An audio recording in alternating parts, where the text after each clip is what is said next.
Where am I?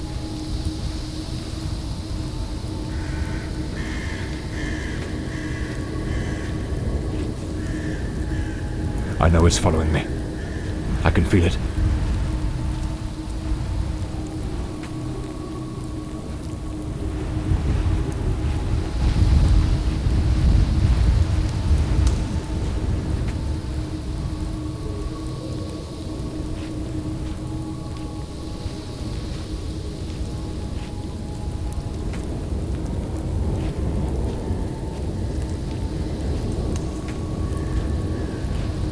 I shouldn't have taken such a risk.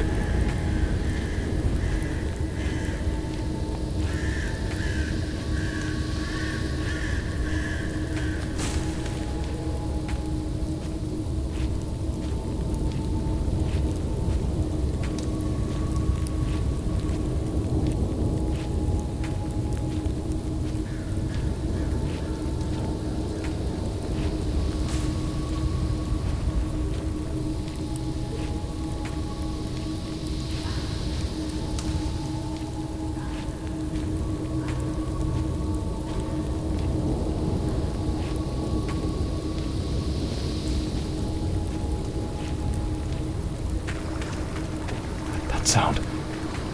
It's coming from the river.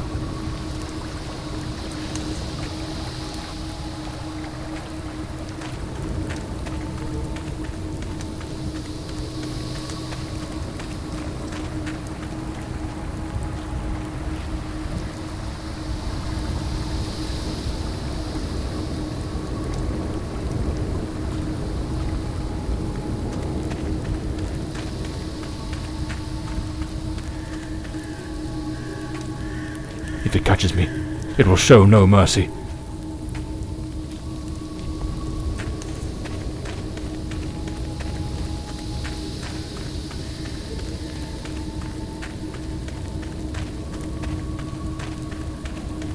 I know it's hidden somewhere in this forest.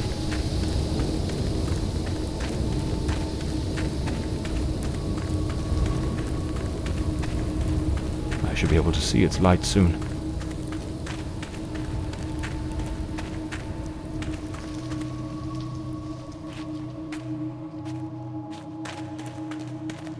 At last, I can gather my strength and plan how to face that monstrous thing.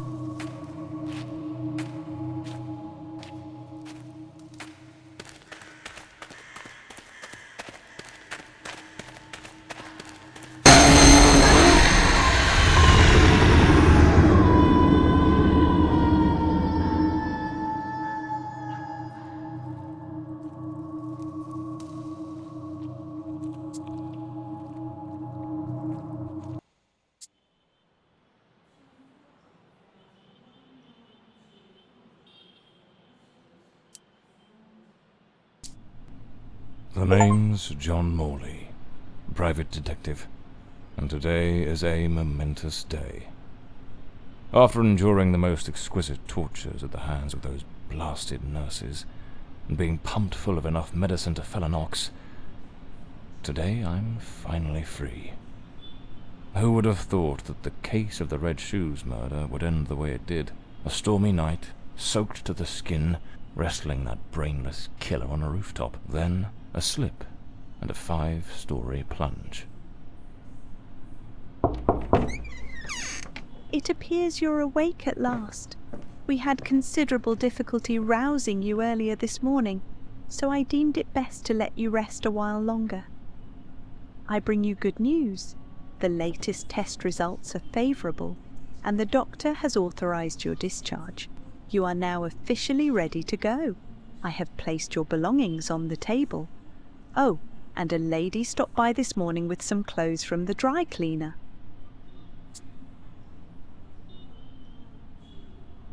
My belongings?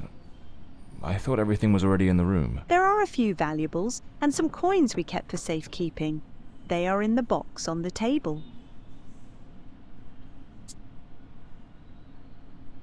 I've been having nightmares. The doctor has prescribed some medication that should help address any residual effects. This should assist in alleviating your nightmares. A woman brought my clothes from the dry cleaner. Was it Penny? I couldn't say. She arrived quite early, before my shift began. I've placed the garments in the wardrobe to keep them from getting wrinkled. So I'm better now? Yes, you are much improved. Both your physical and psychological assessments have been satisfactory, and there are no impediments to your returning to your normal life. Now, if you'll excuse me, I have other patients to attend to. I wish you all the best.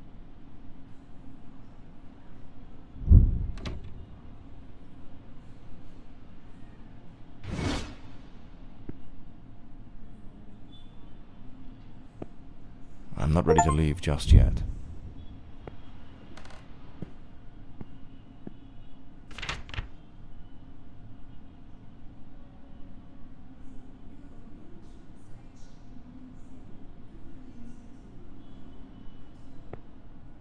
Story of my life. Nearly broke. That's me, the bloodhound Morley.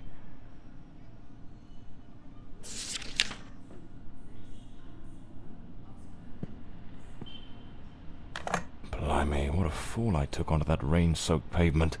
And to top it off, with that downpour, I ruined my best suit. But, well, that's all water under the bridge now, quite literally.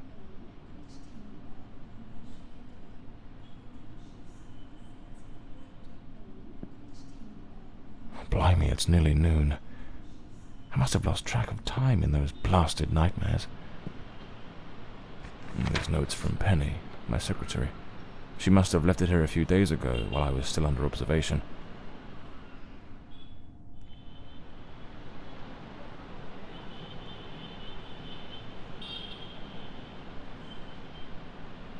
Damn it, Penny. I don't blame her, though. I'm a right mess. I've managed to lose the only two things that kept me grounded. Her sound advice, always spot on, and the faint hope that she might dump Peter and give me a chance. Trench coat and fedora hat.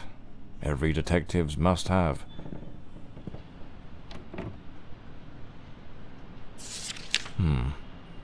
So the mystery woman who took my clothes to the cleaners was Penny after all. Seems she's still got a soft spot for me. Could there be a chance I might win her over? I usually use the Windsor knot.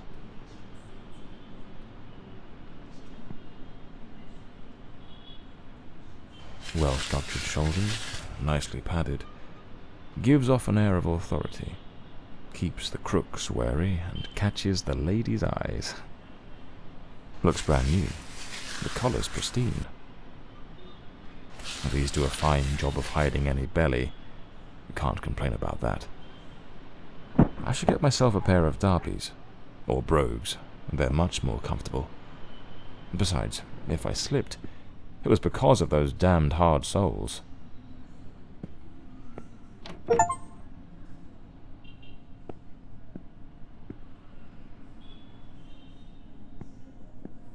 I'd better hurry up. Just like Penny says in her note, I might have a new client this afternoon. And with the way things are going, I can't afford to let that slip away.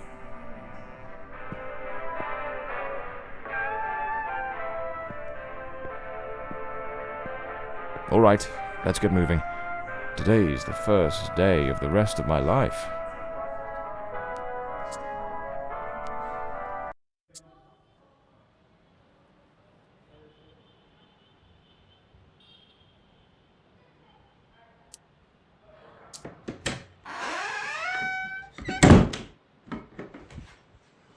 back again. Feels like stepping into a forgotten paradise.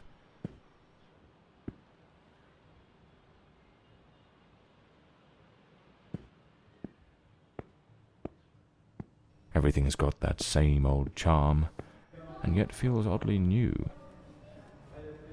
This hospital stint's given me a bit of a new outlook. Maybe I'll take it a shade easier from now on, sticking to cases that don't demand a trip to the morgue.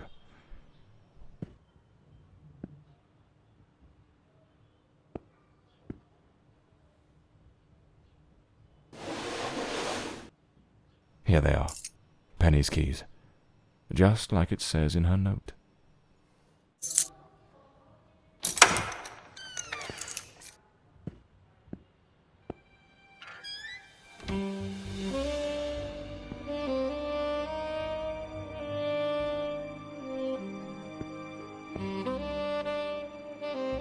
The umbrella with a bullet hole, souvenir from the marksman case. Nearly lost my hat on that one. My files. Cases, clients, debts. Too many debts. Far too many. This one's a favorite. The jealous lover solved everything with a few blows from an ashtray. Brutal, but effective.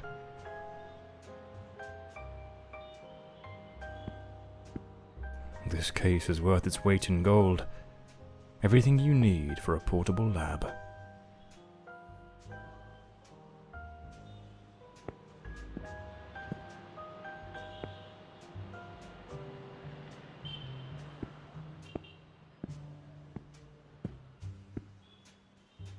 So this is Peter. That smug grin's got "Punch Me" written all over it.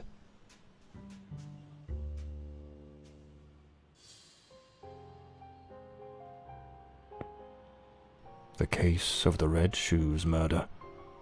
One of the most complicated I've faced. Finally. Case closed. The murder weapon from the cadaver collector case. Nasty business, that one.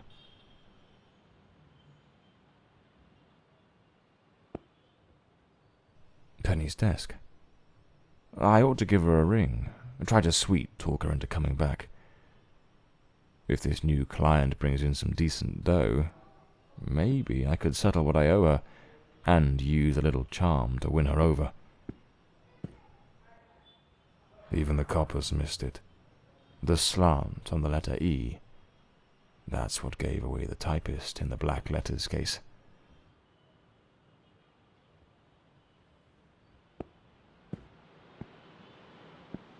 My desk, strangely tidy. Normally it's buried under papers, notes, bits of evidence. Penny must have wanted to leave everything spick and span before she walked out on me. Another one of my cards. But this one has my last name circled.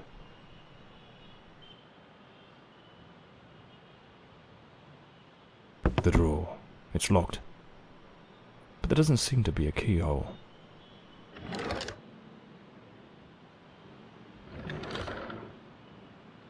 Amazing how this little gadget can reveal the devil in the details.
My Smith & Wesson, in perfect condition.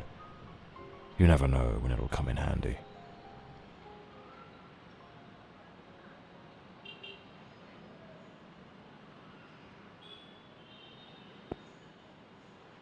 Amazing how this little gadget can reveal the devil in the details. The Scarlet Page. I trust Penny didn't go snooping through my things while I was away.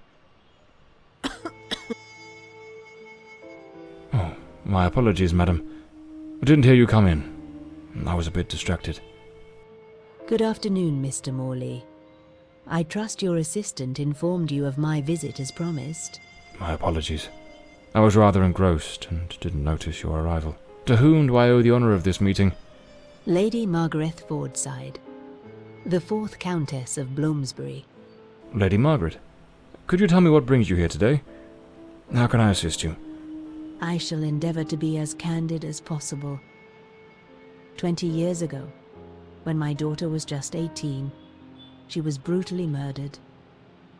It happened at our family estate, Blomsbury Manor.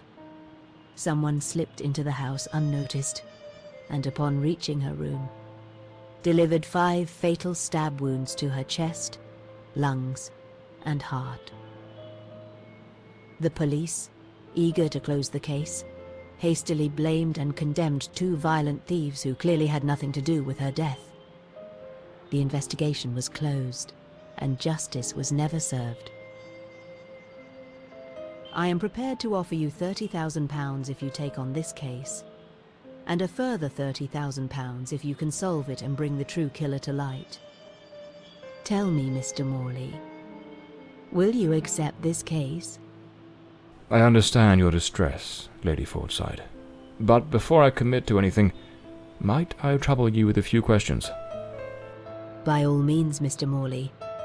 Ask whatever you must.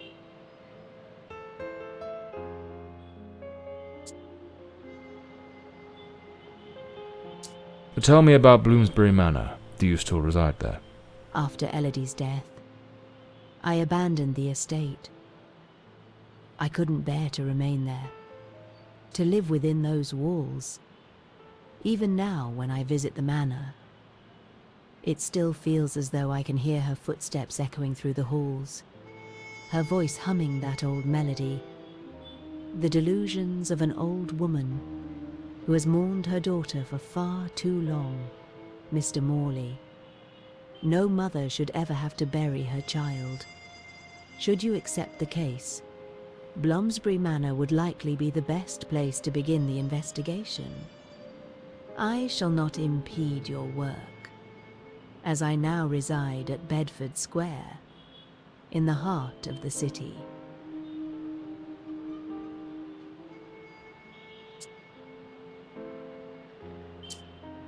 A case that's been cold for 20 years.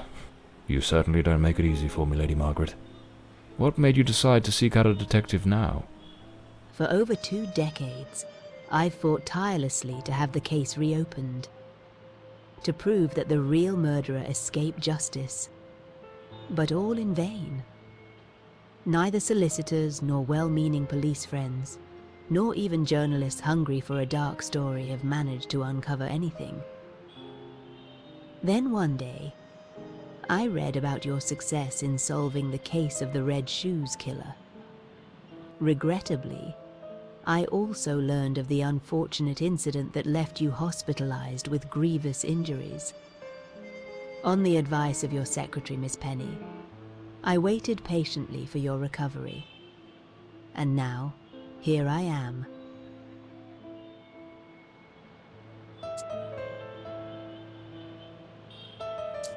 Tell me about the men the police arrested. Why are you so certain they weren't guilty? 2 days after the murder, the police arrested a pair of violent thieves who were terrorizing the county at the time. Though they swore their innocence in my daughter Elodie's death, their criminal record completely undermined their defense. Seizing the opportunity, the police locked them away for their other crimes, and the case was closed. But what has always struck me as suspicious is that nothing was stolen on the night my Elodie was killed. If those thieves were truly the culprits, why would they murder her and then leave without taking a single piece of silver?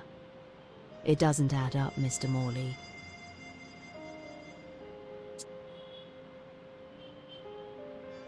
Tell me, were there any witnesses? Did anyone see or hear anything? It happened at midnight.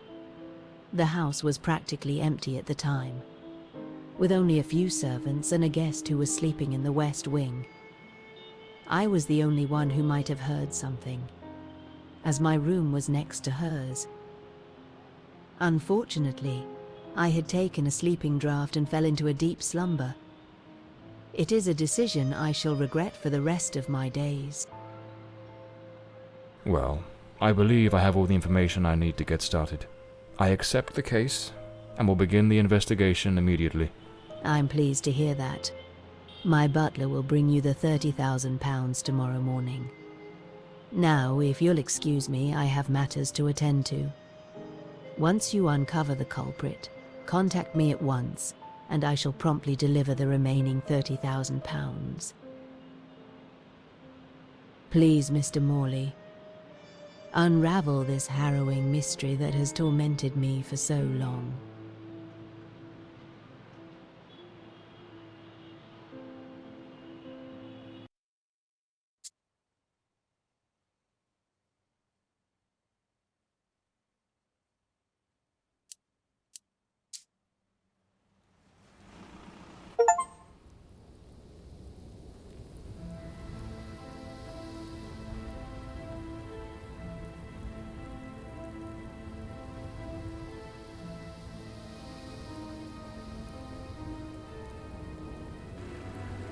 As I made my way through the dense forest path, a haunting silence enveloped the air. It was as though the very night of the crime still lingered here, shrouded in an eerie calm. The manor stood before me, its facade as inscrutable as the shadows that danced in the moonlight. Every step I took felt like a step deeper into the heart of a mystery that refused to be forgotten.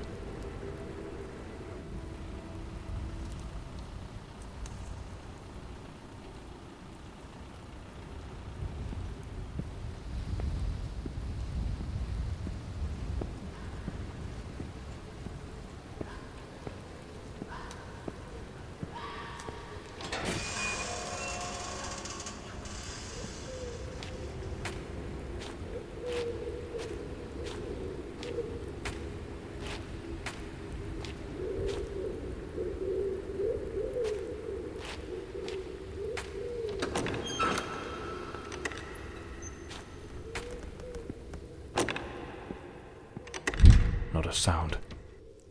The stillness feels heavy, like it's hiding something.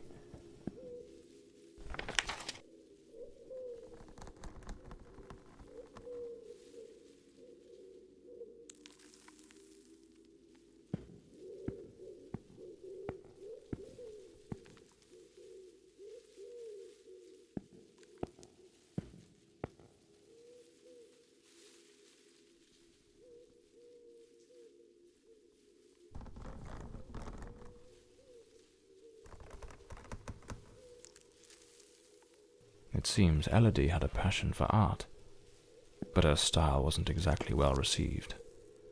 Disturbing from the looks of it. This painting, it's rather grim. There's something deeply unsettling about it, almost like it carries a shadow of its own. The door's chained up with a padlock. Looks like I'll need to find the key.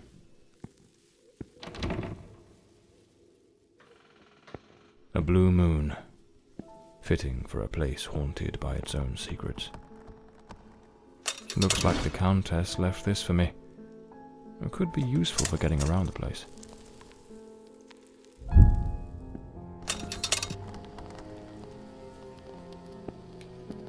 It seems Lord Fordside was a renowned sculptor, though his works were somewhat sinister.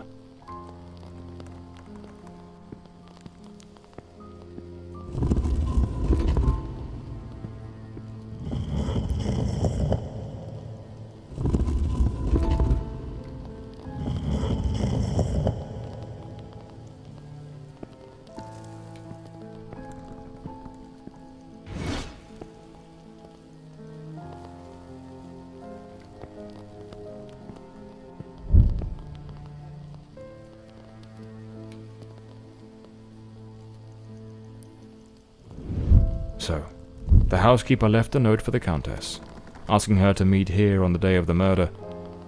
I wonder what truly happened during that encounter. Very well. Let's piece the events together, step by step. A globe resting in a beautiful wooden stand.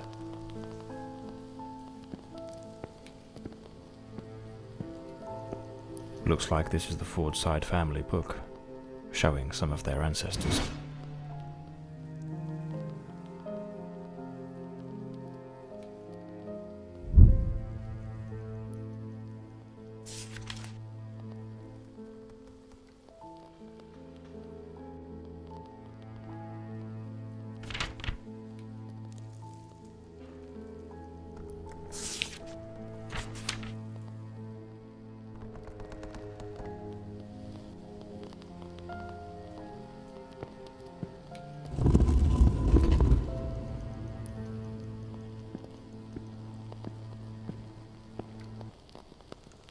Another painting by Elodie.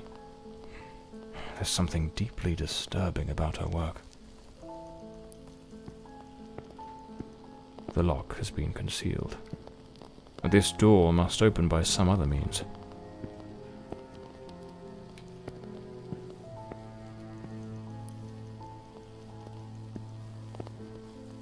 Two chairs.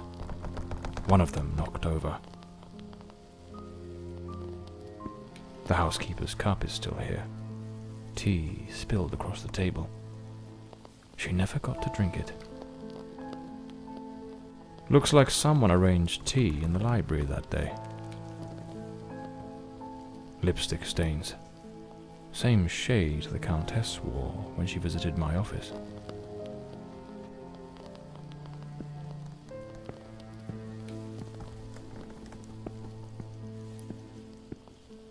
An empty envelope.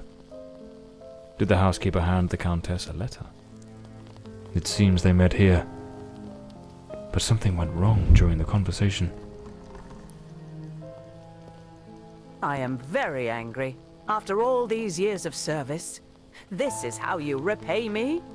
Walking away like this? I'm sorry, madam, but the situation has become unbearable. My bags are already packed.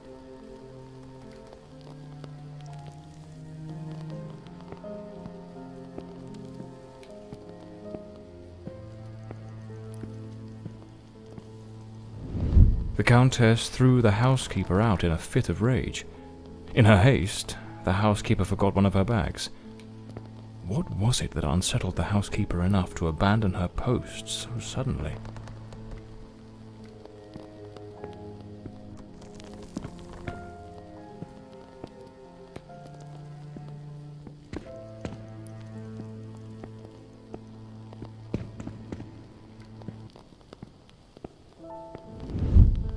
Lady Fordside, still seething, burned something in the fireplace.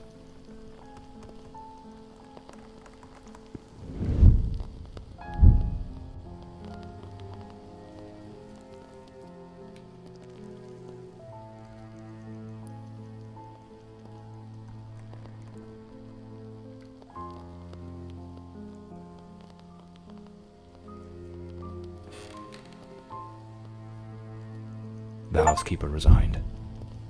Seems something, or someone, troubled her greatly. Enough to break the long-standing family tradition tying her to this place.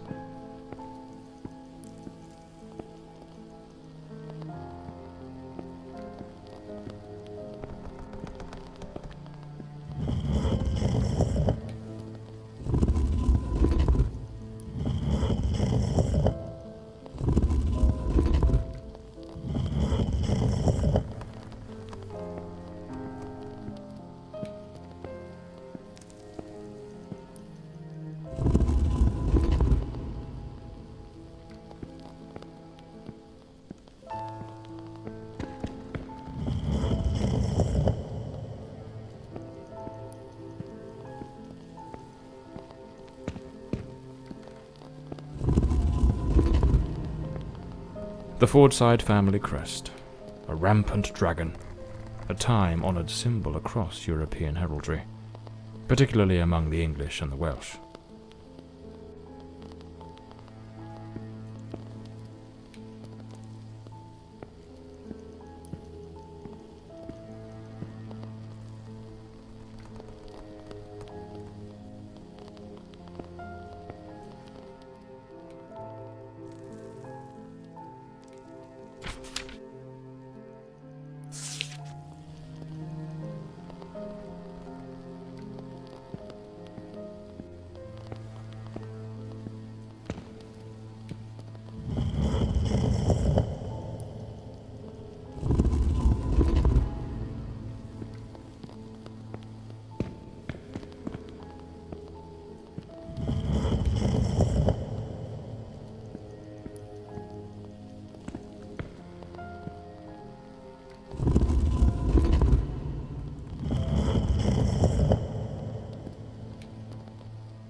This must have been some sort of private study for the countess.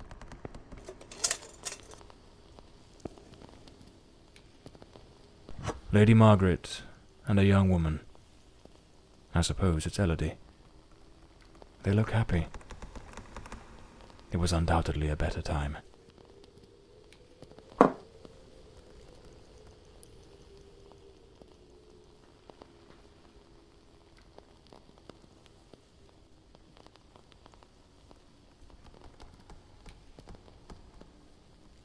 Elodie was committed to a psychiatric facility, but she supposedly recovered from whatever ailed her.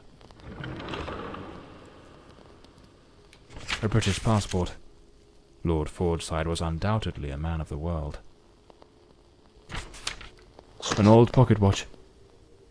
It probably belonged to Lord Fordside, Lady Margaret's husband.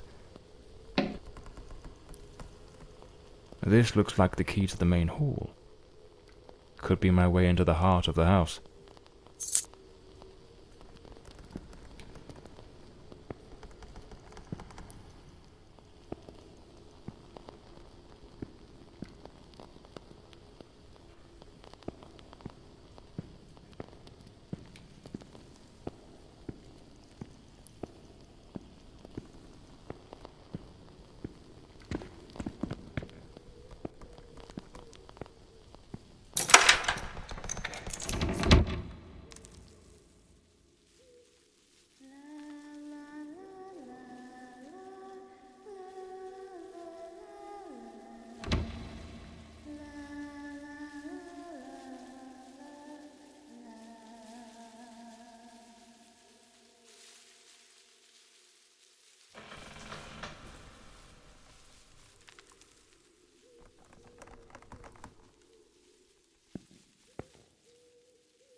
This door is locked as well. If the countess wanted me to investigate, why didn't she leave the doors open? Here lies Elodie. Rest eternally, beloved daughter, beneath the tree that once watched you grow. So this is where Elodie is buried.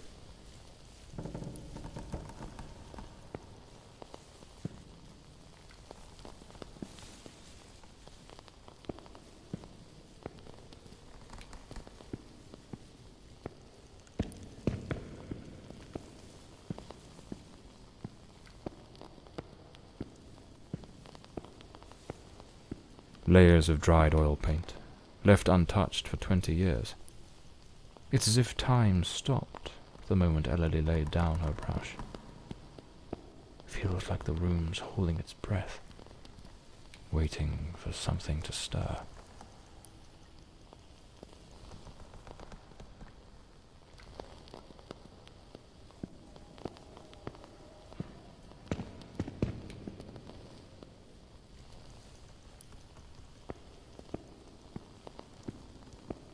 A grand ship on the open sea.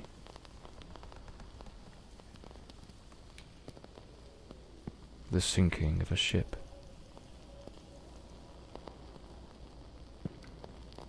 Looks like the last painting Elodie was working on was of a ship at sea. The whole gallery is filled with maritime references. She seemed quite obsessed with it. A man with his back turned, watching a ship go down. This door appears to lead out to the back garden, locked with a padlock. I'll need to find the key.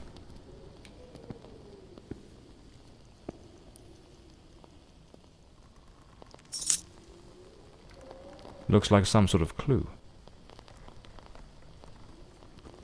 Trace the tree's journey from birth to decay. Follow the path of the artist in a thoughtful display. Arrange the 4 stages and the door will obey. Unlock the path ahead as art lights your way.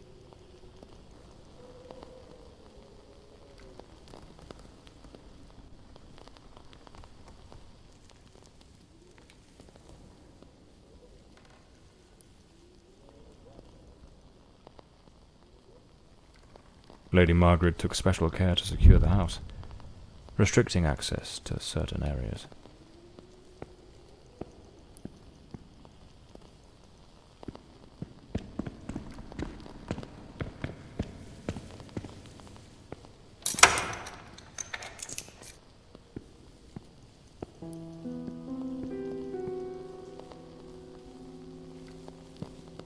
A young woman screaming in the middle of the darkness.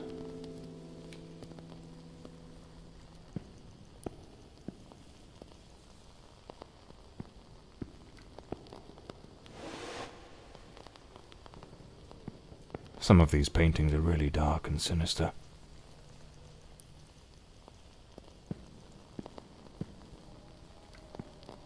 This looks like Elodie's diary. Let's see what her last entries reveal.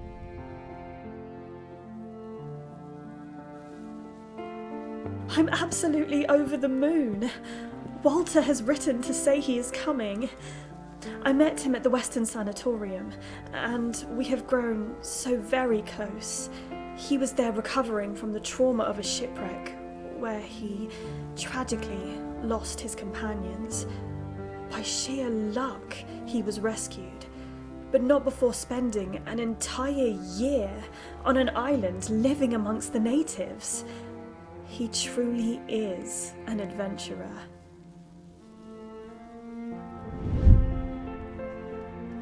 I'm so happy. Walter has finally arrived. I must admit, I am utterly captivated by him. I invited him to visit, and he gave me his word he wouldn't fail to come as soon as he was able to leave. And now he's finally here. I can scarcely contain my joy.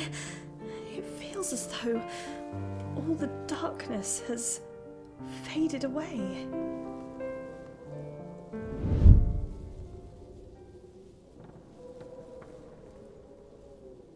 They looked so in love. So happy. I wonder what became of Walter after Elodie died.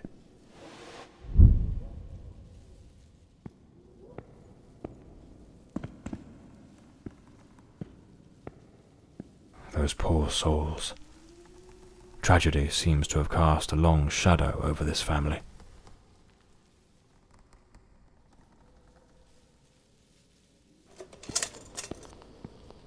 Locked, as expected. There's a metal engraving of a tree.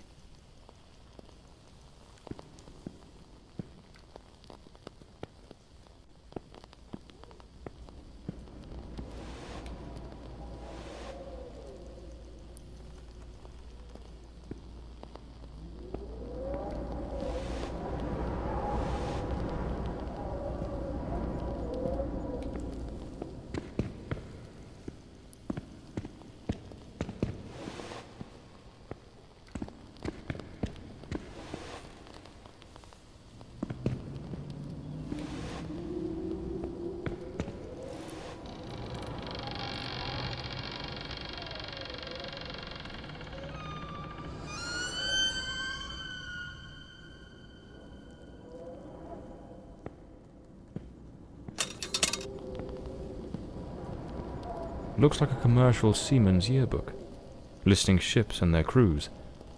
It's open to the pages under S. Damn it, it's not here. It's simply not here.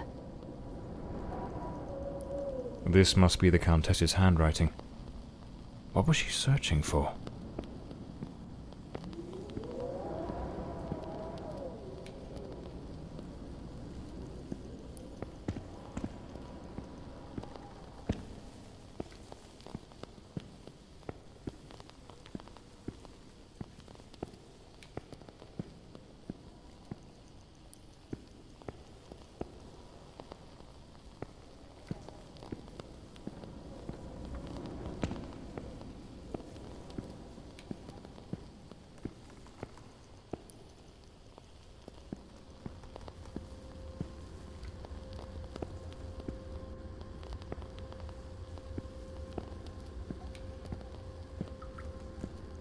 A boarded-up door.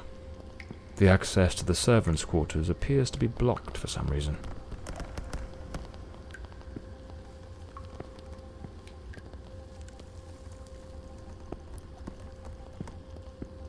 Something definitely happened here. Was it a struggle? These broken chairs. Someone must have held them to the ground with great force.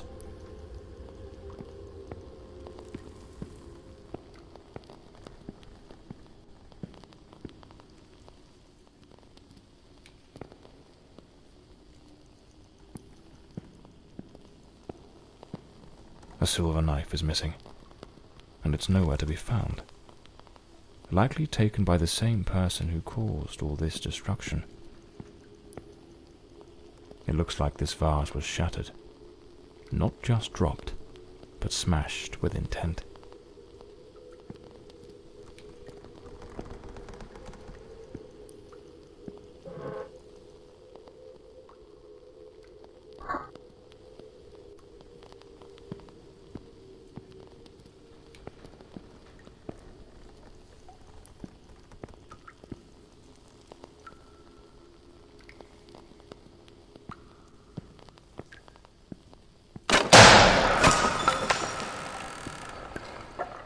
Looks like the crowbar is broken.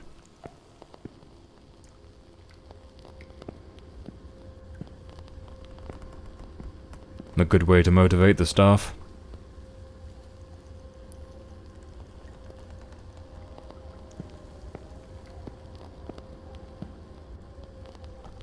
A backgammon board. One of the oldest board games.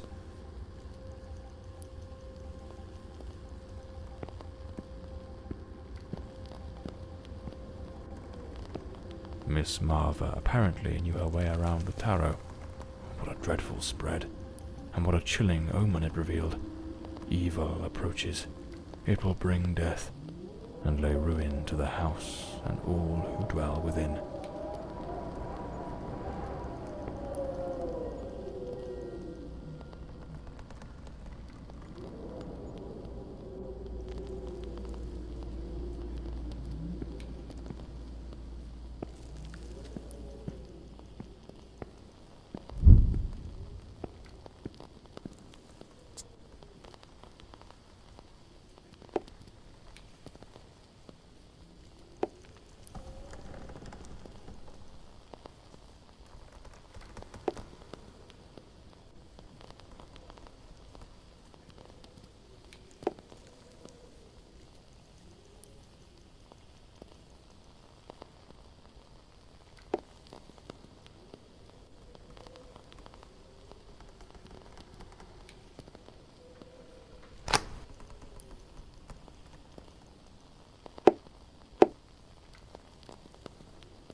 Is there someone else in the house?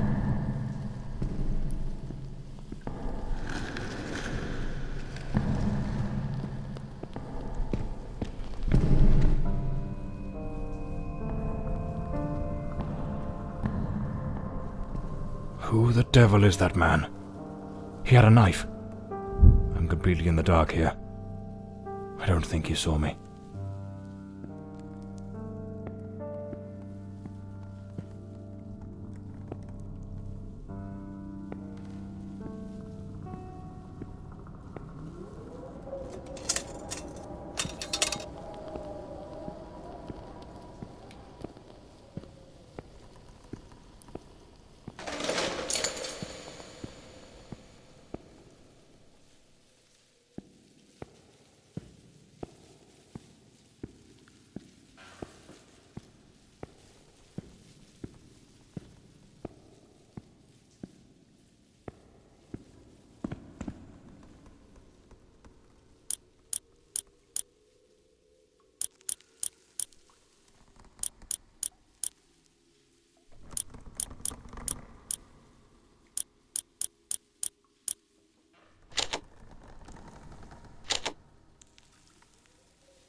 Lady Margaret, after the death of her daughter, dismissed the staff and left the mansion.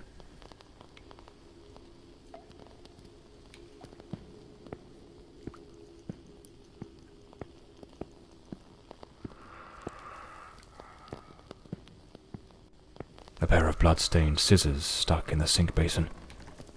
Deeply unsettling.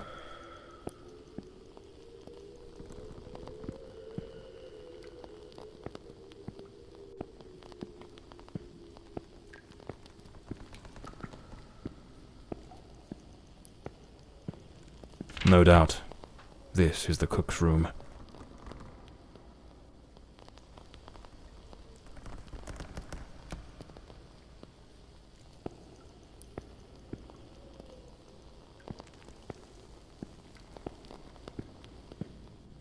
A doll pierced with an awl.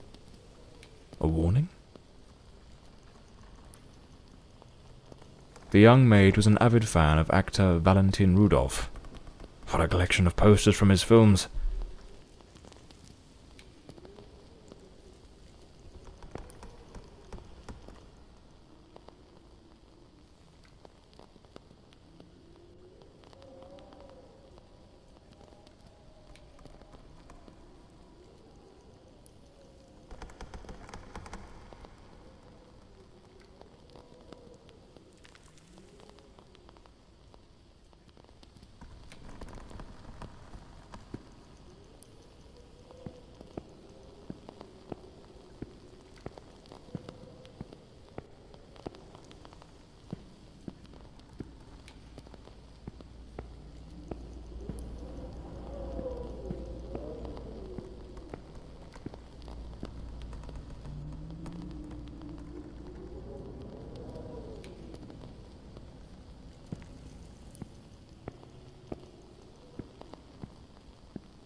This must be Walter Brandon's room. A model ship. Mr. Brandon must have felt a deep yearning for the sea. A compass and a sextant, tools of a sailor. An empty bottle. It smells of good rum.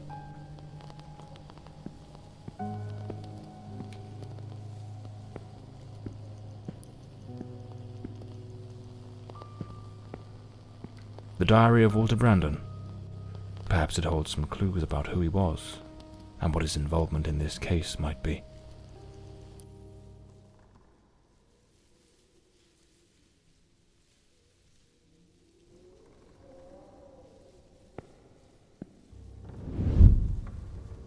I am terrified that man has found me.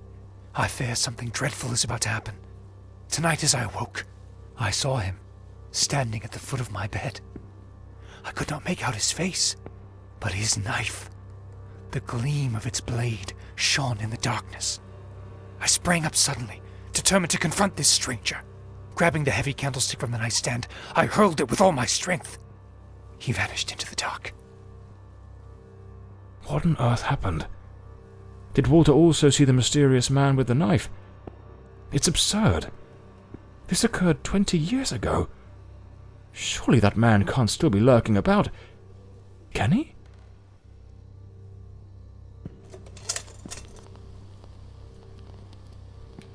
The painting of a ship, unmistakably in Elodie's style.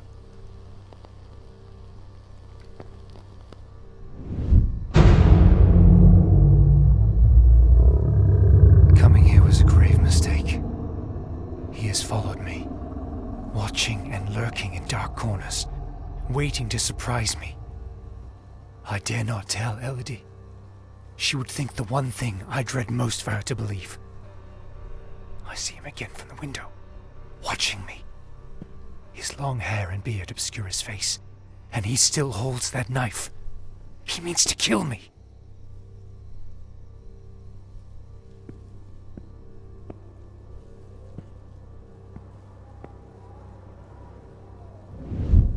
I am losing my faculties.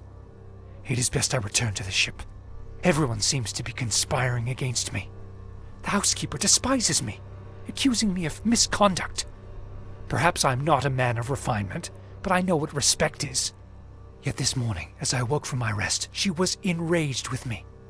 It was of no use to tell her I had slept peacefully. An external maid who comes to clean was crying and accusing me of having approached her in an unseemly manner. I would never do such a thing. I am a sailor, a man of the world. I know how to conduct myself.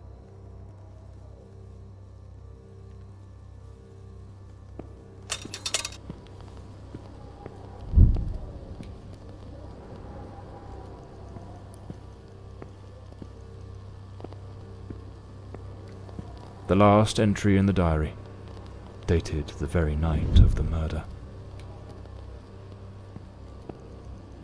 My beloved Elodie, why can you not believe this poor sailor who only wishes to love you? I have left everything behind. My ship, the sea, all my world, just to be by your side as you asked me to. Damn it. I can hear the man with the knife coming up the stairs from the hall. I need to hide. Walter was terrified.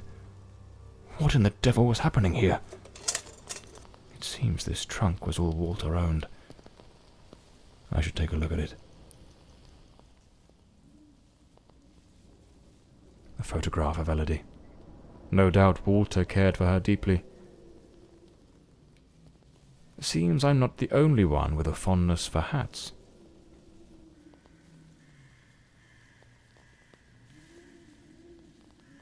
Looks like the key to the back garden. I better head back to the staircase gallery. Pretty sure I saw a door to the outside there.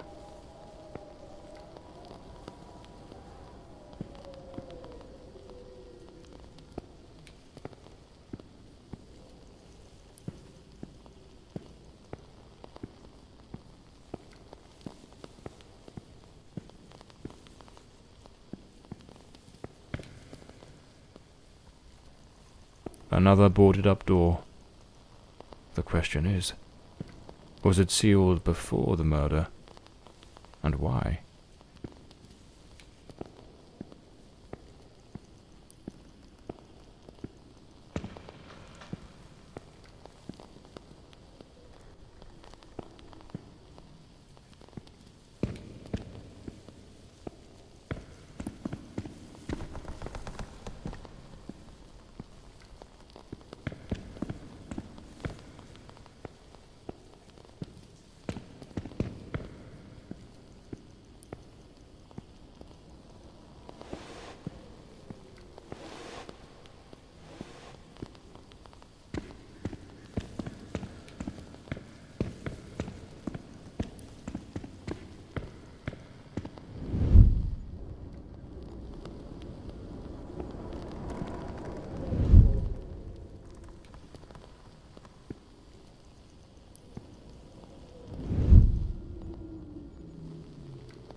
The killer likely fled through the rear door of the house.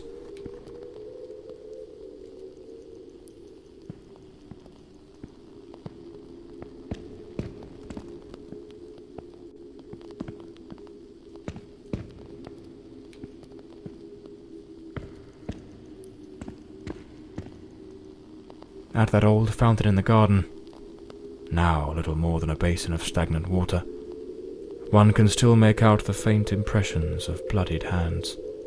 It seems almost certain the killer stopped here, in a hurried attempt to wash away some of the blood spattered across his body.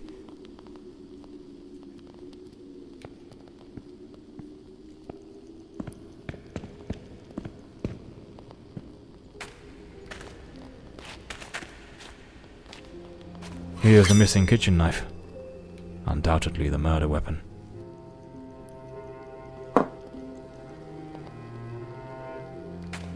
A filthy coat, soaked in some kind of blackened, hardened liquid, aged over time. Despite his injuries, the killer rid himself of anything that might incriminate him before fleeing the scene. The boots, the coat, even the knife. It's a chilling thought, but those very items remind me of the figure seen lurking near the manor, the same figure Walter Brandon spoke of with such dread, and perhaps the very one who was said to have harassed the maids. That mysterious presence was, in all likelihood, the murderer of Lady Fordside. This ought to do the trick for that boarded-up room upstairs, just by Walter Brandon's room.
Lord Fordside was a gifted artist, no doubt, but his work betrayed a dark and tormented soul.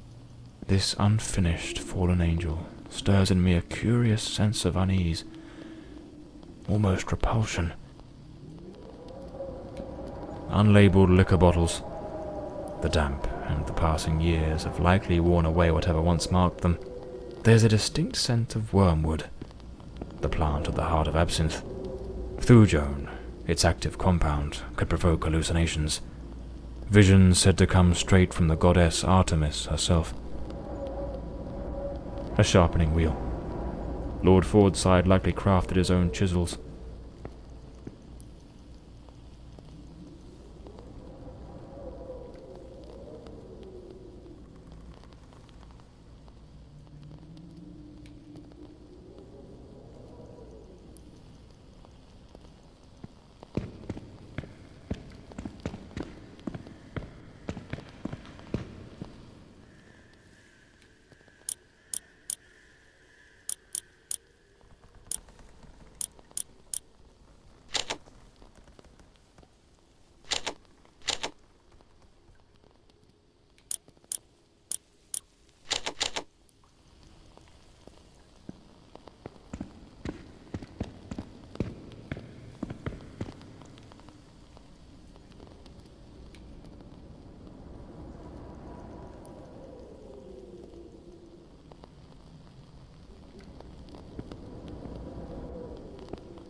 The door is locked.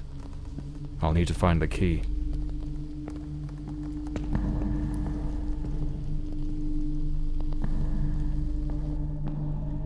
Him again. Who the bloody hell are you?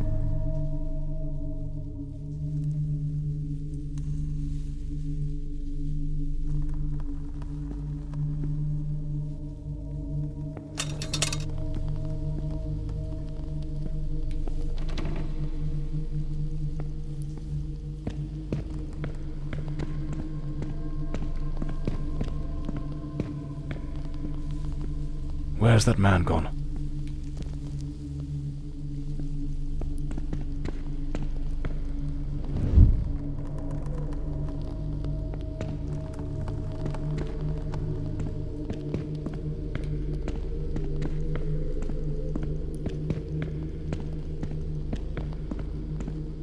The gate still bears the macabre traces of that old tragedy, like a silent witness, pointing to the path taken by that murderous beast as he fled.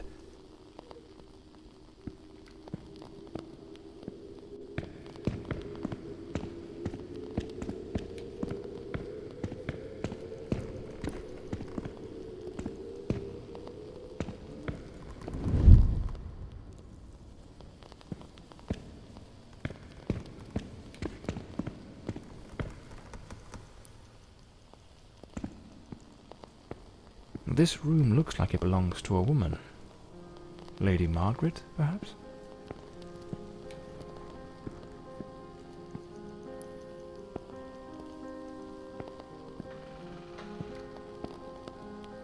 The bed is made. The countess hadn't yet gone to bed on the night of the murder.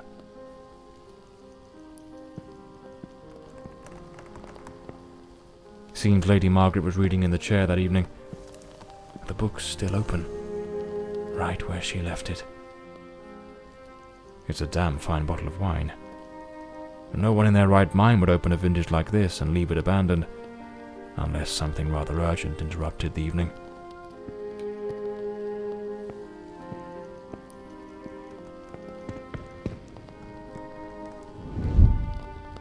This is a nightmare. I am deeply concerned for Elodie.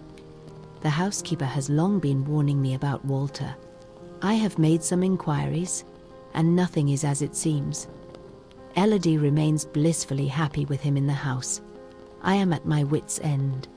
Since her return from the sanatorium, she has been positively radiant, a true beacon of light.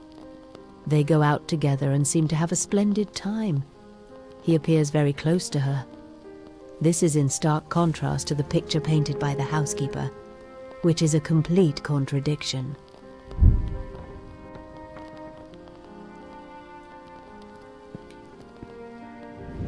Last night I heard him scream. He seemed to be in the throes of a panic attack. I approached on tiptoe to the guest quarters, and then suddenly I was struck with terror. An insane, maniacal laughter echoed through the night. It did not sound like him. The following morning, Walter and Elodie went out to sail on the pond. Everything appeared normal, and he was the most charming he has ever been.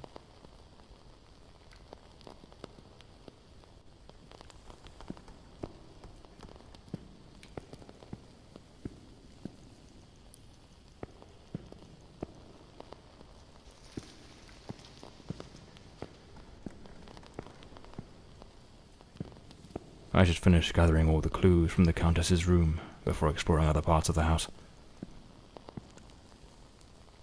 Something made of glass has shattered here.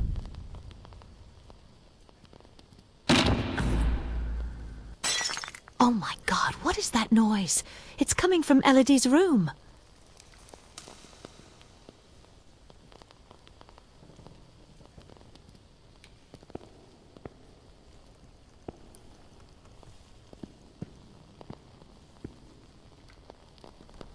The fireplace tools, all knocked over on the floor, and unless my eyes deceive me, the poker appears to be missing.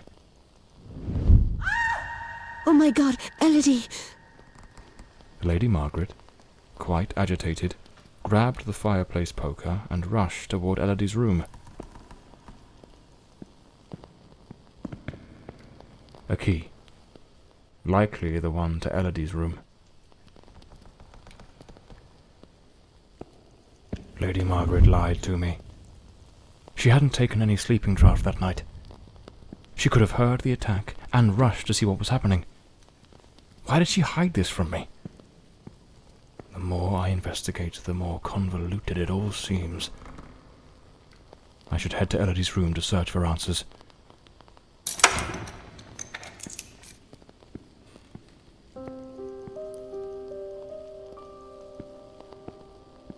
A rag doll, tossed on the floor. I'd wager it used to sit neatly on the bed. Either it was knocked over in the scuffle, or perhaps Elodie dropped it herself in the panic.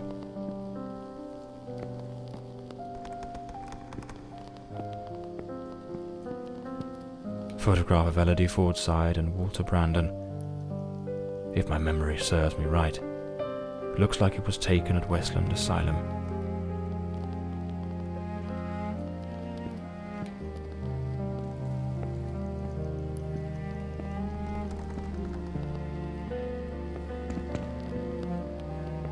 A pool of dried blood. There's no doubt now. This was the scene of the crime.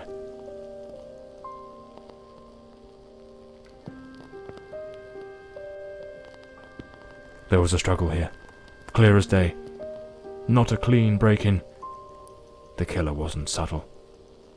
Judging by the sheer brutality of the crime, we can almost certainly conclude the killer was a man of considerable build.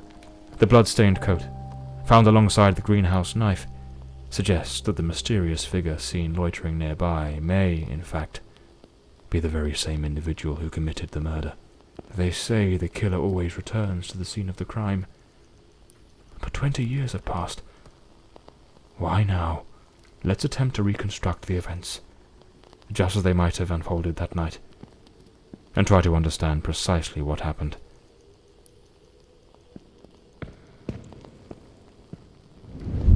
A teacup on the bedside table.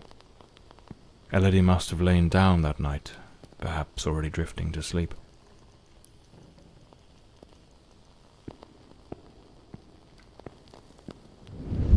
The door's lock, completely broken, indicates someone forced their way into the room, likely startling Elodie awake.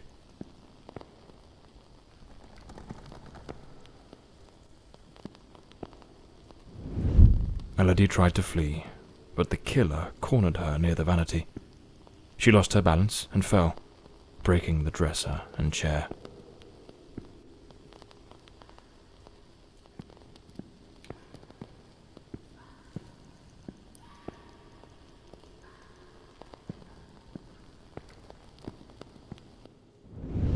The killer dragged her to the bed against her will. In the struggle, one of the vases fell from the mantelpiece.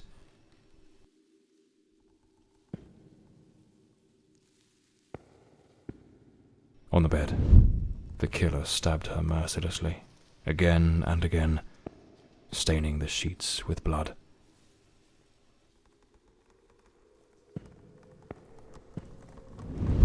That's when Lady Margaret arrived, striking the killer with the fireplace poker, knocking him away from Elodie.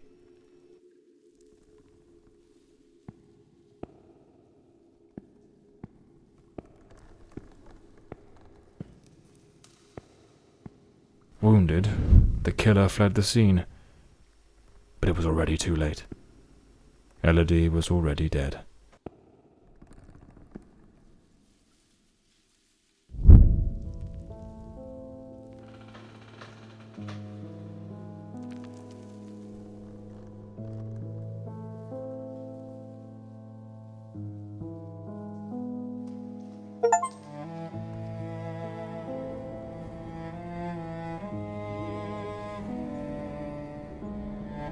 The old Blomsbury mansion. It choked my thoughts. It had that kind of sadness that seeps into your bones like old damp, and that sudden abandonment, so clear before my eyes, looked like a sinister time capsule.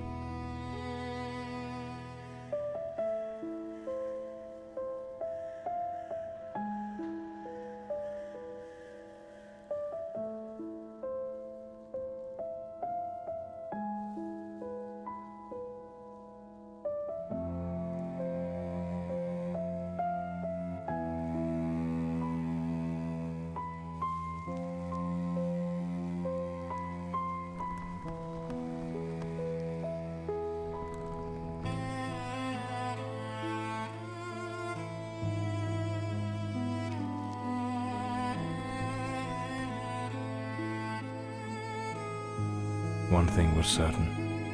My next move was to dig up answers about the man with the knife, and about Walter Brandon, the sailor from Westland Asylum, an old, forgotten sanatorium that, 20 years ago, was the scene of a meeting between Lady Fordside and that Brandon fellow.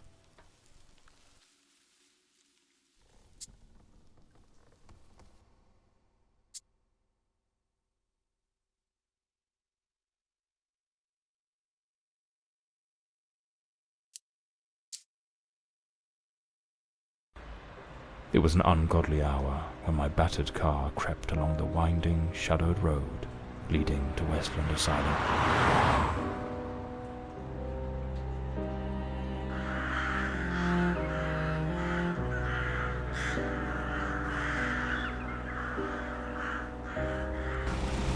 But what I found upon arrival was disquieting. The building, forsaken for more than a decade, remained illuminated. Was it some ancient emergency system defying the passage of time? Or was someone awaiting my arrival?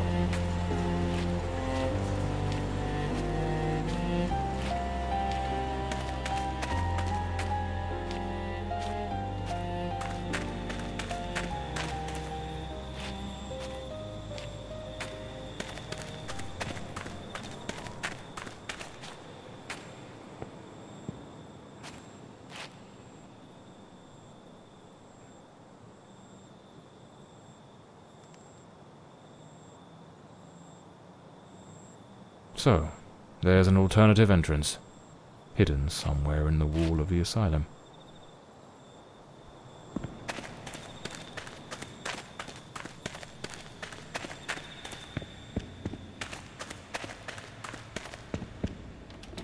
The front door, sealed shut. As expected. Nothing's ever straightforward, is it? I'll have to find another way in.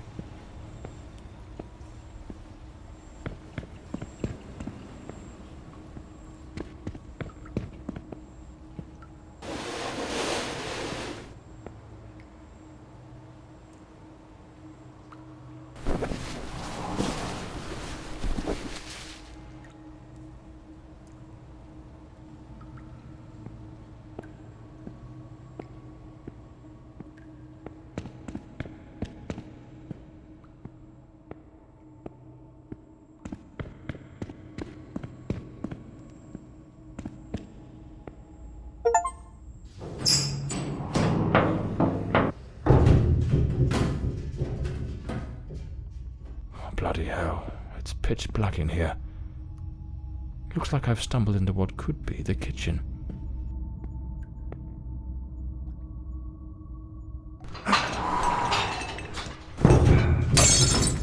Damn it. The lantern. It's broken.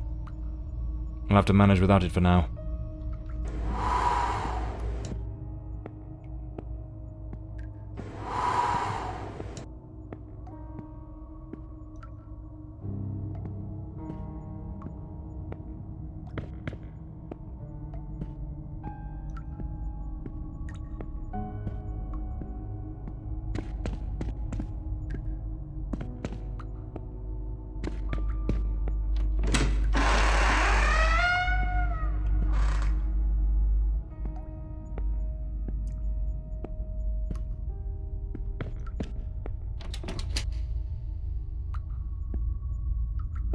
Some of the rooms are completely trashed. I didn't expect the asylum to be in such a state of decay.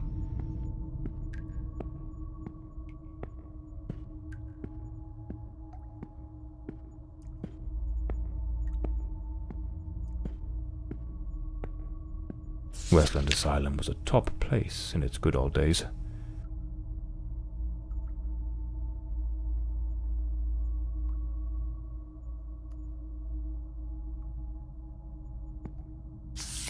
May 1922.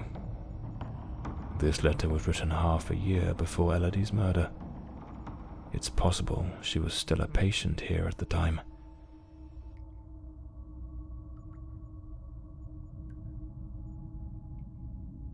The nurses were genuinely concerned about the aggression of patient B03.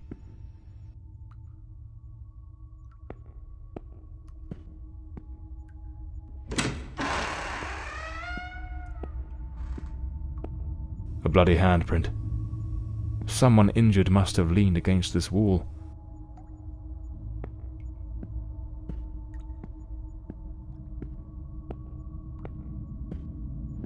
The girl? How is the girl? You mean Miss Elodie Fordside? Don't worry, that bloke didn't lay a finger on her.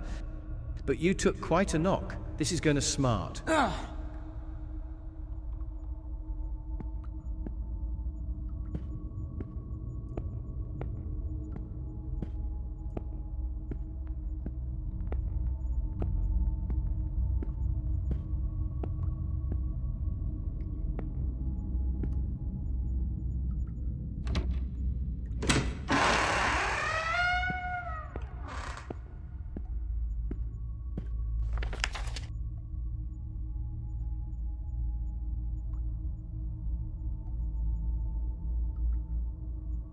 The asylum was shut down 10 years ago.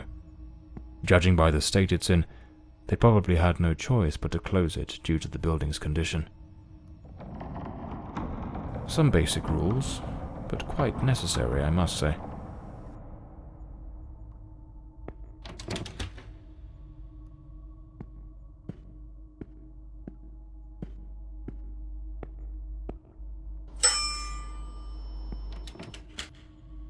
It's locked.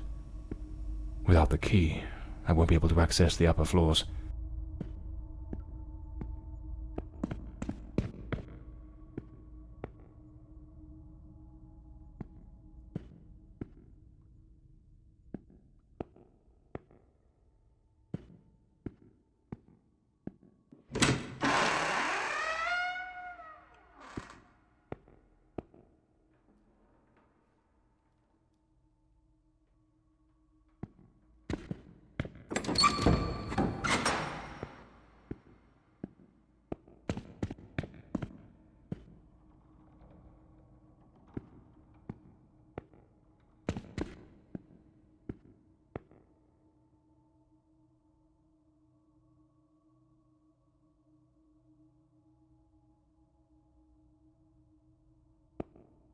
This file cabinet is now empty. It probably held all the records of the inpatients.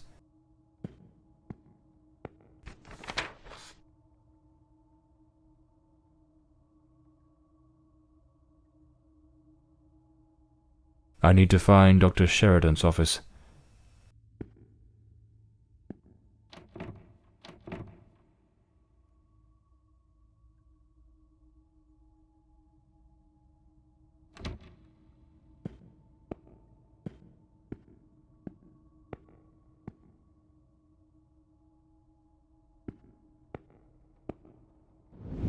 We must formalise the admission of Miss Elodie Fordside.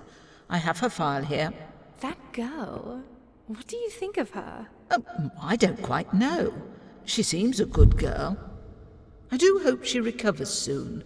I know what Dr. Mulder thinks of her. Oh, don't be wicked. You cannot tell me you haven't noticed. Have you seen the way he looks at her? Shh, hush now.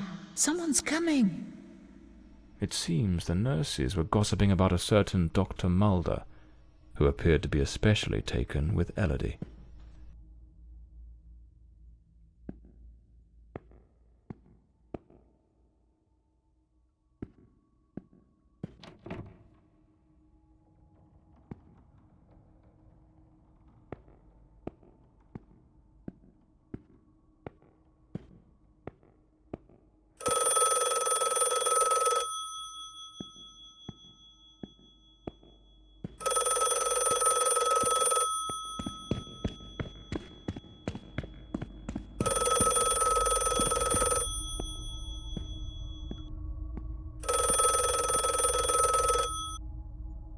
Hello?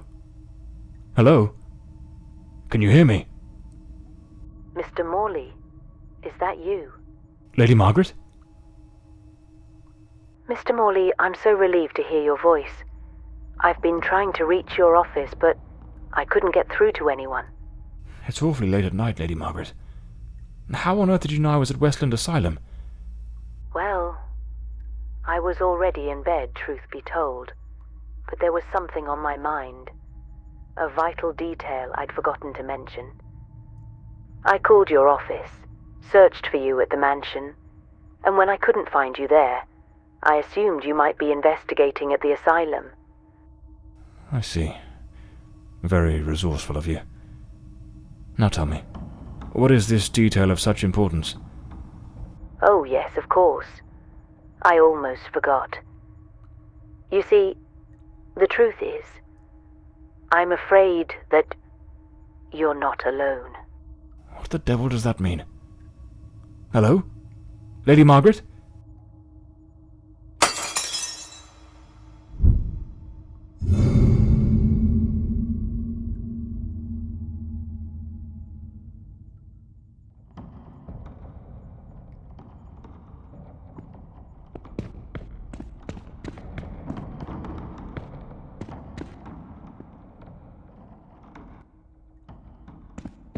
Is someone there? Damn it. I've got a bad feeling about this.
Internal report. Patient B03, identity unknown. Male, early 30s. Admitted after being the cause of a series of violent incidents. The patient exhibits a disturbing duality. Episodes of unprovoked, nearly superhuman aggression, displaying raw, overwhelming physical force, and subsequent plunges into an eerie, profound apathy. His faculties appear suspended during these lulls, leaving him in a state of unnerving inertia. Due to the unpredictability of his violent outbursts, he remains confined within a reinforced cell. Treatment involves high doses of sedatives, potassium bromide or morphine, and a regimented course of electroconvulsive therapy, alongside stringent restraints, such as an anti-biting mask and, if required, an iron muzzle. Ongoing monitoring is maintained.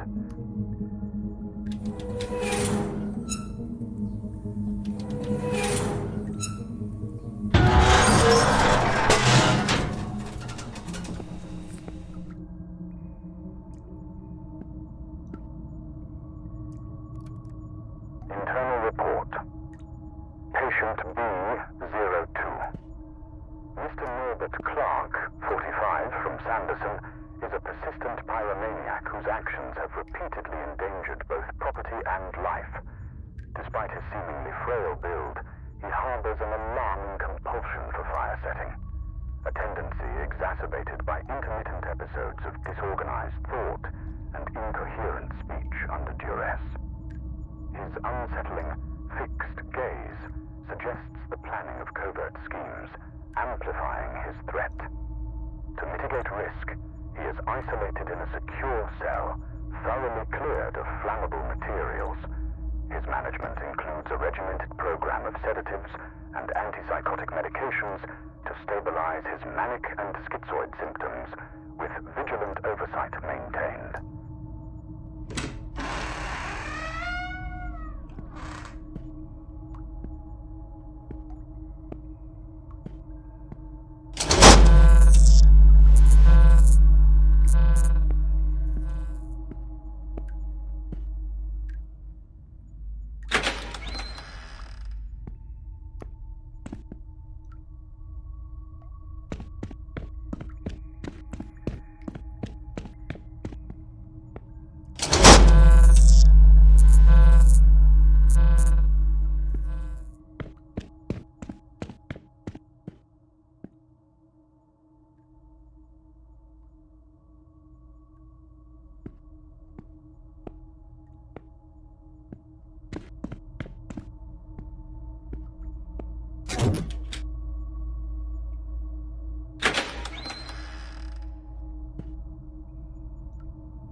identification.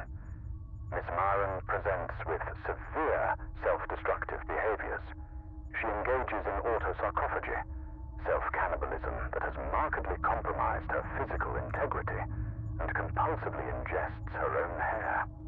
These actions, driven by deep psychological torment and overwhelming despair, leave her in a perilously fragile state.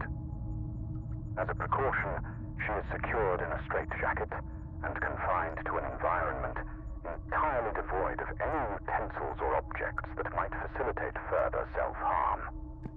Her treatment protocol centers on the administration of potent sedatives to alleviate anxiety and curb these impulses, with ongoing monitoring.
This room gives me the shivers.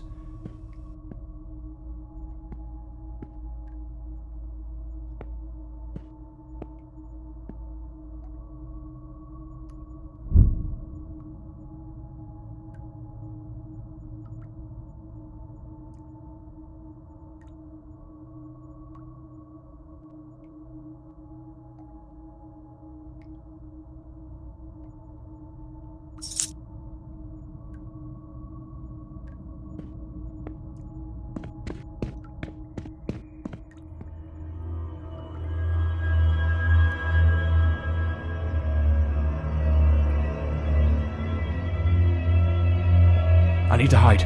Quickly!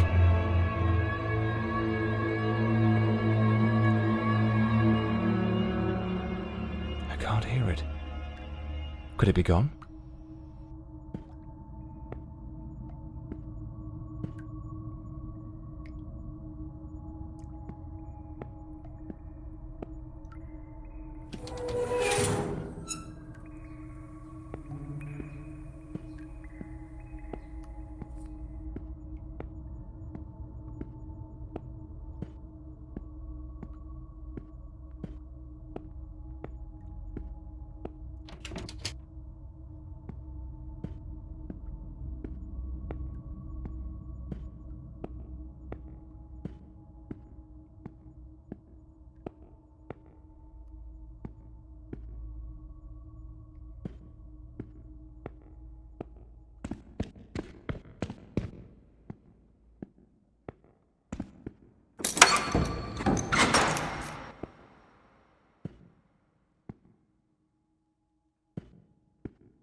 A maintenance uniform. Oddly well prepared. Not a speck of dust on it. Clean water, an apple, a bit of bread. The food's still fresh. A cigarette case, with a bit of tobacco still inside.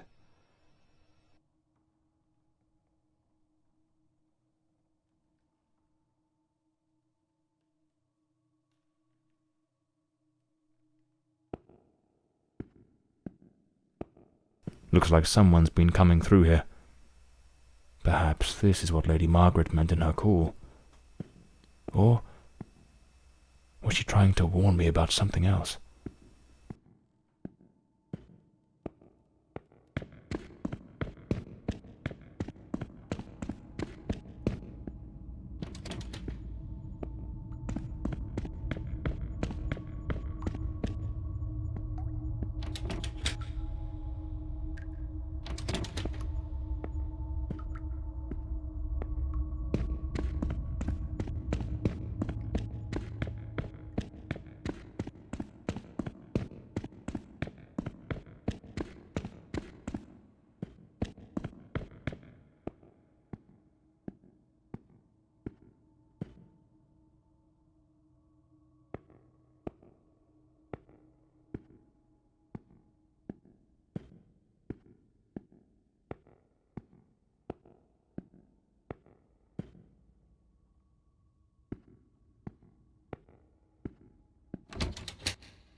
I'd rather not go through there. Looks ready to cave in at any moment.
Here it is.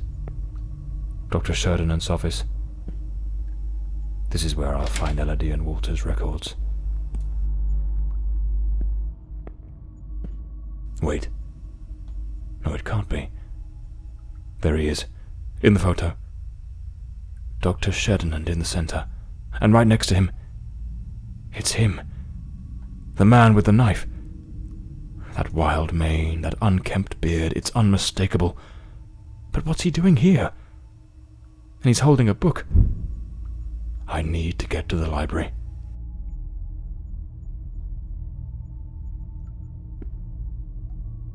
Nothing of interest here.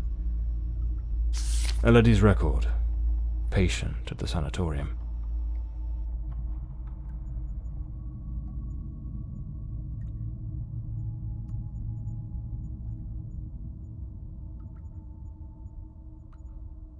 Strange. Elodie's record was easy to find, but there's no sign of anything related to Walter Brandon. Something doesn't add up. What am I missing?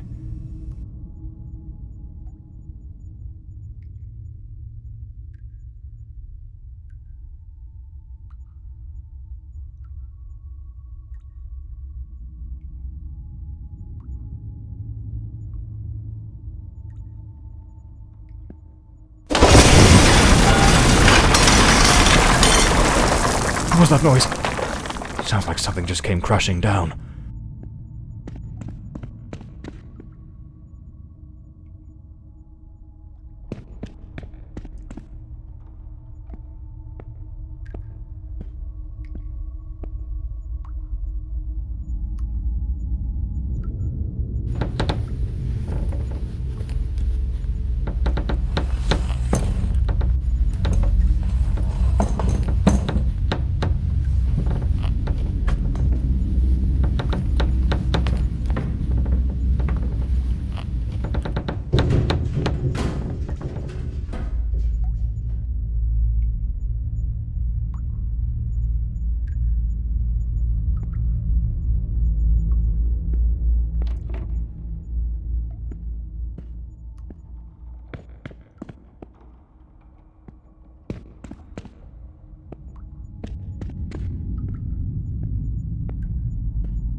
Impossible. Locked as well.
Patient recording, Lady Fordside, February 3rd, 1922.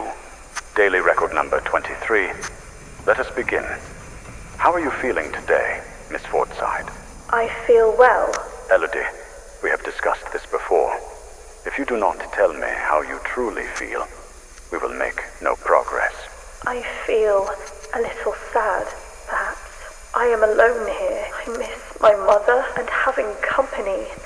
So much time with nothing to do makes me think of things I do not wish to think of. I see. Listen, Elodie. I believe you are looking at this the wrong way. If, instead of dwelling on what you call dark thoughts, you were to focus on possibilities, your outlook would change entirely. A young, beautiful woman such as yourself should look to the future with excitement. Think of all the adventures that lie ahead. Your family, your career as a painter. Perhaps even finding a man of good standing.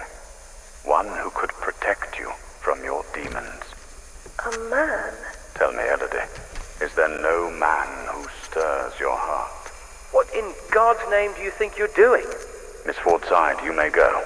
We shall continue later. Very well. Have you lost your mind? Where is your professionalism? Do not presume to judge my methods with your oh-so-righteous reading therapy. Methods? The entire hospital is whispering about you. She is a patient, Dr. Mulder, and she is mentally unwell. Listen, Ferdinand. Stay out of my affairs, and I shall stay out of yours. Or have you forgotten which one of us is the director of this institution? Do as you please, but if I ever witness such a scene again, I will not remain silent. Damn fool.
Stella Maris. That was the name of the ship captained by Walter Brandon.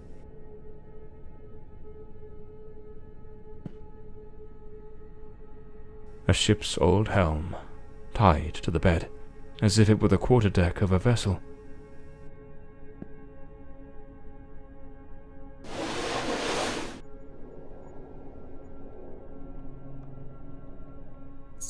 This must be the key to the attic. Let's see where it leads.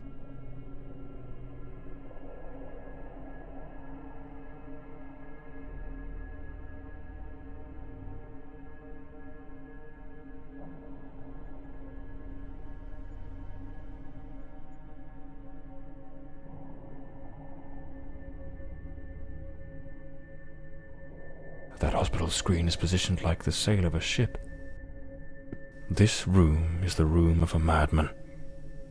The entire space is arranged as if it were the deck of a ship. Did that man truly come to believe he was a character in an adventure book?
Looks like Elodie found herself a little hideaway to keep practicing her dark craft.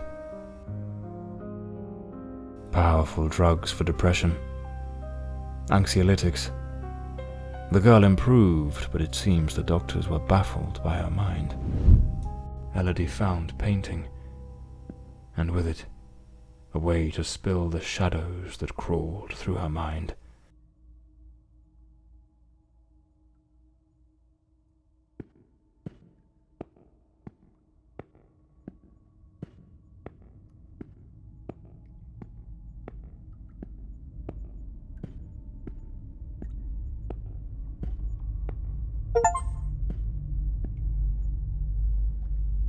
An alarm clock.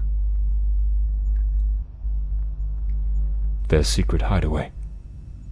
Like two reckless teenagers, they started a romance, hidden from the prying eyes of doctors and nurses. For a while, they managed to keep their affair in the shadows, far from the eyes of doctors and nurses.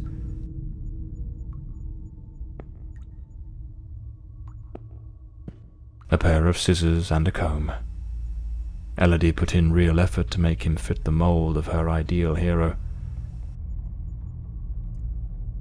Hair on the chair, strands on the floor. This is where the transformation took place.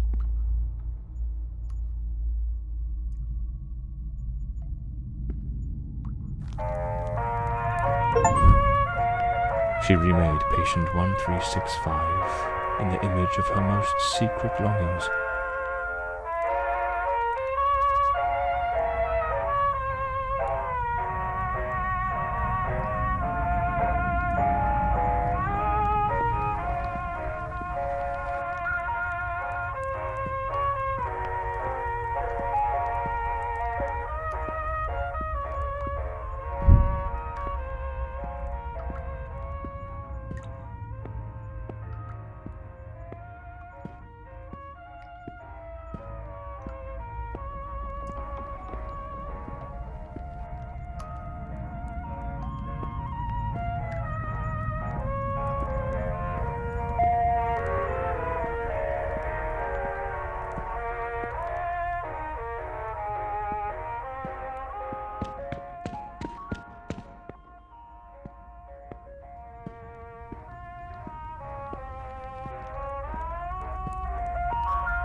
The room has been decorated to resemble some sort of island in the South Seas. Of course, I should have guessed. She pulled him into her world. Elodie created Walter Brandon. A draft letter, scratched out and full of corrections.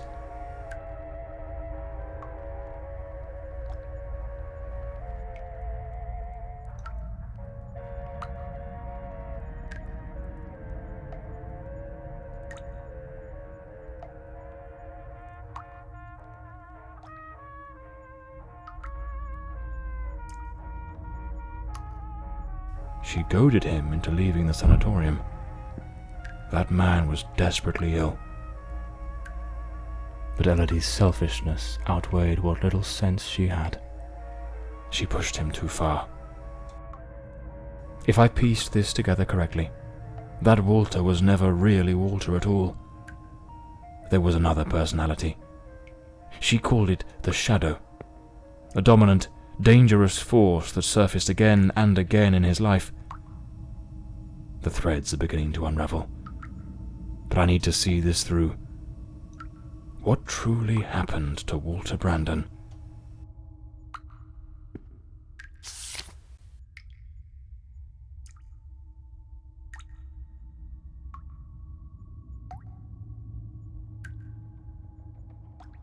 This letter. At the very least, it's highly inappropriate.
The adventures of Walter Brandon, the intrepid captain of the Stella Maris, braving the treacherous South Seas. What in the devil does this mean?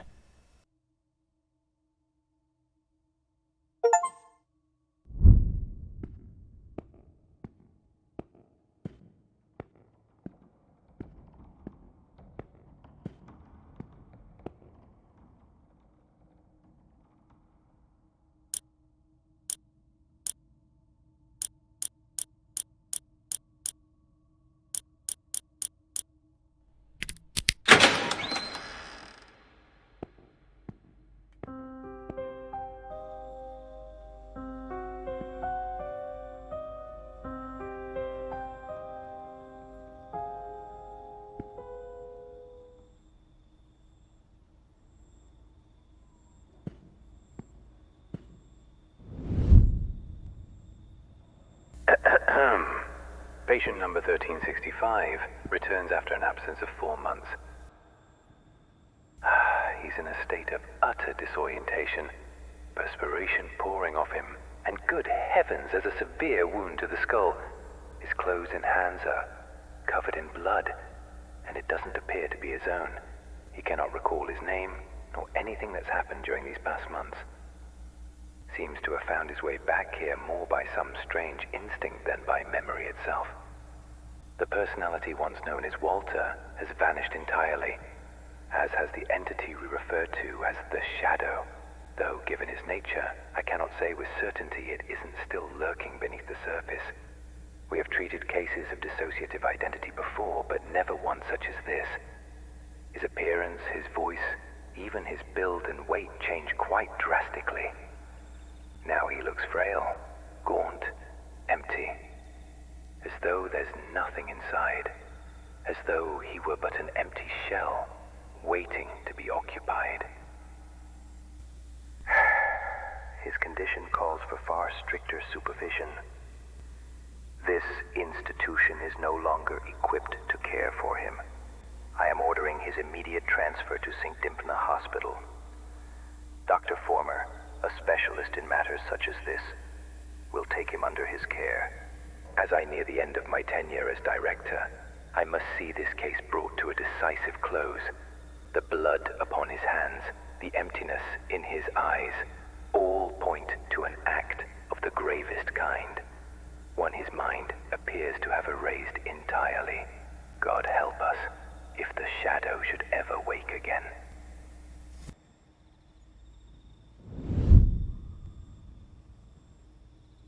So it seems Walter came back to the sanatorium of his own accord, though he was utterly incapable of recalling what he'd done. They moved him to St. Dymphna's Hospital. Could he still be there after 20 years? What became of him? I'll have to follow this lead.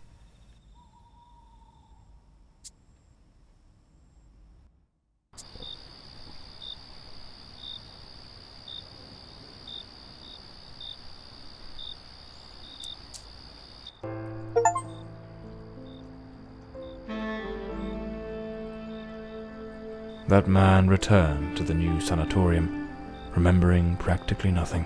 Maybe it was the wound Lady Margaret left him. Or maybe his mind shattered and never came back after what happened that night. As for me, I was hired to find the one who killed Lady Fordside, and my intuition told me they were still there, in the depths of St. Dymphna.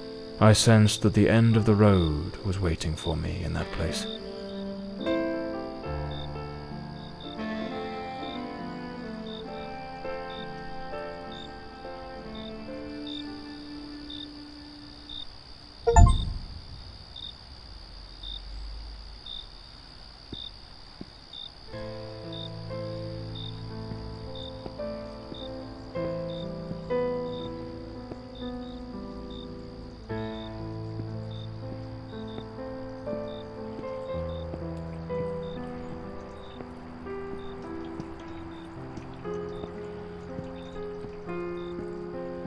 Can't very well saunter in through the front door as if nothing's amiss. I'll need to find another way in.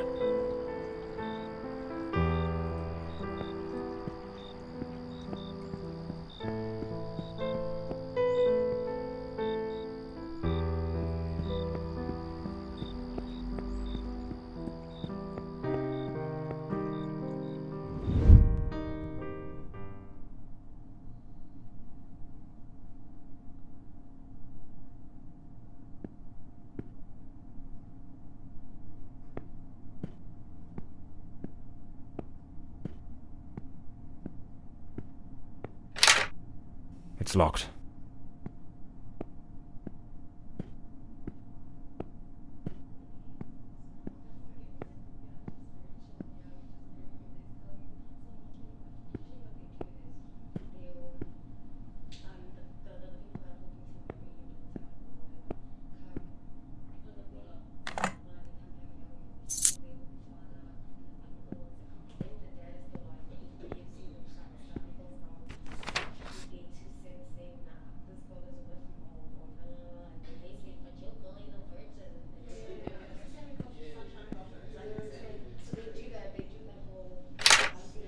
It's locked. The night shift nurses are behind this door. I need to find another way into the hallway to the rooms.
John Morley and the case of the red shoes. What the devil does this mean?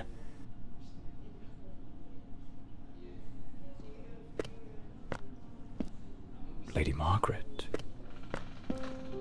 That fateful night, I was startled by the noise. Those wretched cries of agony from dear Elodie. I rushed to her chambers, and there you stood, stained with the blood of the one soul I cherished above all others in this world. The housekeeper had warned me, but I turned a deaf ear. Elodie was finally happy, even amidst your incessant bouts of volatility. Yet, with the passage of time, your demeanour darkened. More and more frequently, that sinister presence lurking within you began to surface, each appearance more violent than the last. Elodie no longer gazed upon you with the starry-eyed affection of a smitten young woman.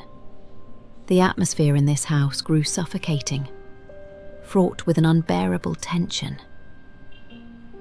That very afternoon I spoke with her. She had resolved to end your engagement. You seemed, or so I dared hope, to have accepted it with grace. But that night, that very night, you ended her life in the most savage manner imaginable. I threw myself upon Elodie, desperate to save her. But alas, it was far too late. Months later, I learned you had returned voluntarily to the sanatorium. I sought answers and immersed myself in understanding the afflictions that plagued you. Dissociative identity disorder, they called it. A condition in which one might host multiple identities, each vying for dominion over the body. But the man confined in that bleak institution was not the shadow, not the fiend who had stolen my daughter. No, he was but the shell, the hapless vessel. And I yearned to find the true culprit, not the facade. The murderer himself. Thus I devised my plan. I came to visit you, and just as Elodie had done, I crafted a new role for you, a new identity to inhabit. I brought books, personal artifacts, penned letters as Penny. I leased an office and prepared every detail meticulously, down to the smallest thread, for your return as John Morley. Everything had to be flawless.